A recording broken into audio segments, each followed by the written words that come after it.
Hey everyone, I'm now an affiliate of Shockbyte Server Hosting, so if you need a high quality server host with great customer service, use my referral link in the description below to get your own server today. Thank you.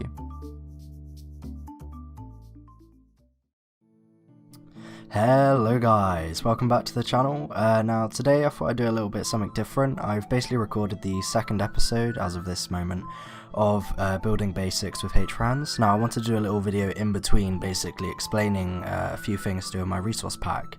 Now this can also be applied to things like the Medifault Resourcepack as well, so it's kind of like a 2-in-1 style video. And basically I'm going to go over how we kind of use certain features of those packs, because I've realised that a lot of people who download the resource pack, while they seem to be fine using it, some people don't understand maybe how to access certain blocks or what certain blocks are, etc. Now, what I think is important to mention is that in my resource pack compared to Medifault, my resource pack, I've assigned certain things to different blocks. Now, this means that things won't exactly be the same. However, I'm sure you can easily adapt. So what I'm going to do is I'm going to use my resource pack today. I'm going to show you guys where I've assigned blocks and models in my resource pack, how to use it, and you can apply that to Medifault on the Diverging Realms server.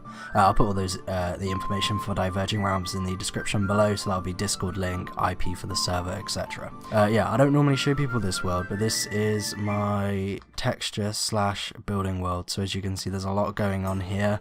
As well as this. So I'll kind of give you guys a bit of a background of the sort of things we'll be going over. So the things we'll mainly be going over are block changes, so for example the glazed terracotta, button changes, again button changes as well, fence gate changes, as well as weighted pressure plate changes, those are quite big, and also things like, if I can find them, what is it? Things like, yeah, basically like things like buttons, pressure plates, things like that, and anything else that might look a bit odd. For example, the trapdoors here, not trapdoors, fence gates here being shutters. So first off, we'll talk about the kind of texture variations here that I've applied to concrete, as well as the glazed terracotta variants. Now, if we look at these, as you can see, I've lined up all the glazed terracottas here, as well as their orientations. Now if we go into the creative menu here and we just type glazed here, you can see that I've properly named all of these blocks. So what I try to do is I always keep the name of the block first, and then in brackets I put what a name for what I've textured the block to, or the block has been textured to. So for example, for these kind of wattle and daub style or Tudor style blocks, for the brick one for example, it's orange glazed terracotta, so you can search that up just fine in your creative menu or in anything. And in brackets it kind of tells you what it is, so bricks with brown beams, which, you know, if you look at it, it is bricks with brown beams. So the idea with this is using the lang text file thingy-majiggy, I've renamed these and basically made it so that you guys can easily identify what blocks used to be, and, you know, kind of makes it easier for you to find these blocks in the inventory. Again, you can find glazed terracotta in here under decoration blocks. They show up in exactly the same space. Yeah, the same kind of goes for concrete. So for example, here we have dark grey concrete, grey concrete, and they've been renamed to dark grey bricks as well. And you know, all these things have the same name as concrete. It's just they have their kind of texture name, so to speak, in brackets. So that kind of helps you identify what these blocks are. But yeah, so that's kind of how the blocks work. Again, if you want to use these blocks, you can just search them up in the menu. Now for glass, again, it's the same kind of thing. Glass is obviously changed for this variant and this variant and that variant. However, I've done the same thing with the names, where I've kind of gone, right, keep their main name, like the base block name, what it is, and then change the texture name in brackets. Next we'll look at, I guess, rails kind of fall under weighted pressure plates, kind of. But basically, again, a couple rails have changed, so they've got their kind of name still, and also the texture name in brackets. And now we have the pressure plates, and you can basically swap through these using the debug stick. So if I kind of grab these two here, again, you can see I've renamed these for easy kind of access. So here you have the kind of base variations.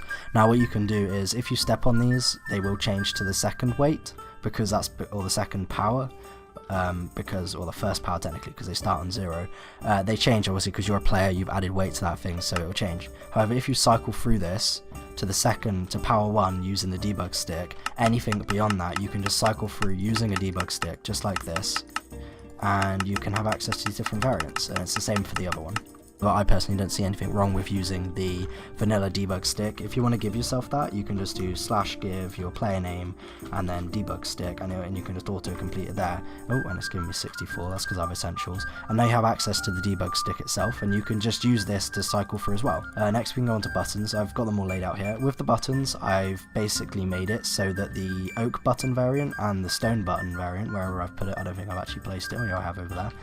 They don't have any models because I wanted to keep at least one variant completely untouched for you guys. So again, it's kind of the same thing as the previous blocks. With the buttons, I have kept their original name, and I've also added in brackets what they are. The first option, the first kind of part of that bracket, is what it is when it's placed on the floor. And the second part of it is kind of what it's like when it's placed on a wall or a ceiling.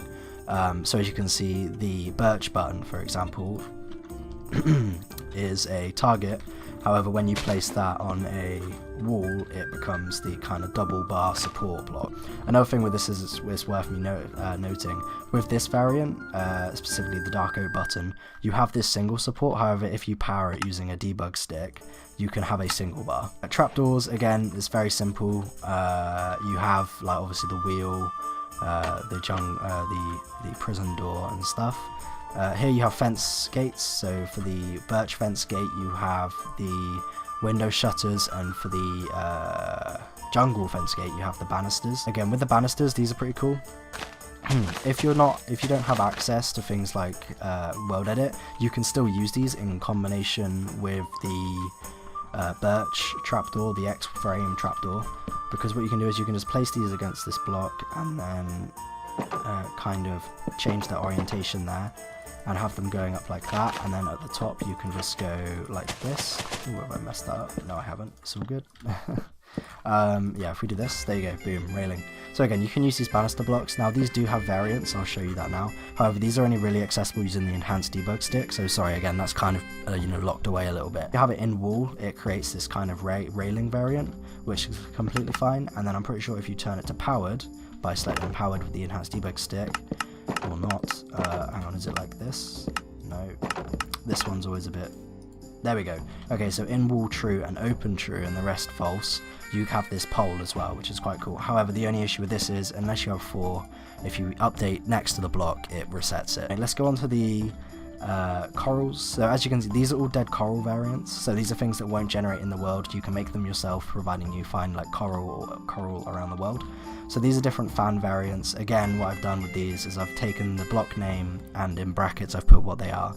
So what you have is you have the kind of on the floor variant, and then you have the kind of on wall variant like this. And this kind of applies for all the different blocks here. So as you can see, we kind of have wood horses, and then you have like shelves, a tanning rack. These are changed to mushrooms, which are quite cool. This one I think is someone else's texture, however I took it and kind of made my own texture for a red mushroom variant, which looks great. Obviously we've got the cattail models. This I might update, I'm not sure yet. Got the kind of brown plate mushroom there, got the kind of the cabbage or lettuce or whatever you want that to be, and the kind of red or pink cabbage or whatever there. You have the kind of washing, cleaning vat here, which has texture variation, courtesy of Medifault and the Diverging Realms guys. And here we have a flower pot. Now what's cool about this flower pot is you can't really do much with it without world edit, but you can kind of use the replace tool to essentially put whatever you want in the pot, which is quite neat. Anyway, I really hope you guys have enjoyed the video. I hope you guys found this video useful. Again, this is kind of a video for people who maybe don't understand how to use certain aspects of the pack and also need help, or just wanted an update of how things are going with the pack and stuff. Ooh, that's a sneaky wall block. And yeah, I really hope you guys have enjoyed the video. Make sure to subscribe, like, comment down below, join the Discord server if you want to join the community, and the next video you guys see will be the second Building Basics with Friends, H-Friends episode, so I really hope you guys enjoy that, and I'll see you in the next one. Goodbye.